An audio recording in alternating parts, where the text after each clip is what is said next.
যেই বাড়িতে আসলাম। চুপ করবা তুমি? কোথায় কটা গেলে ইসে?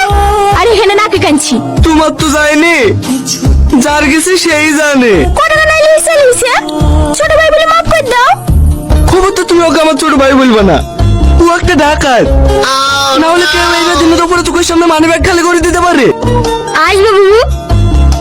হ্যাঁ আব্বা তোমার খেতে দেওয়ার জন্য ডাকছে।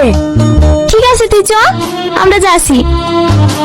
এই ঘরে আমার নামে কে কি বলছে? ভাই আপনি কিছু বলছিলেন নাকি? না না, আমি আবার কি বলবো? এ নেন আপনার কাগজ, মানিব্যাগ ভেতরে চলো। আমি ভেবেছিলাম কাগজের ভেতরে কিছু টাকা থাকবে। আপনি মানিব্যাগ মোটা দেখানোর জন্য কাগজ ভরেছেন কে জানে? এটা রাখেন আমার তরফ থেকে। মন গেলে লবণ কিনে খায়েন। বাড়িতে জামাই প্রথম এসছে, কখন কি লাগবে তা ঠিক নাই। এমন কোথাও যাবেনি যে তোদেরকে ডেকে না পাওয়া যায়। আর জামাই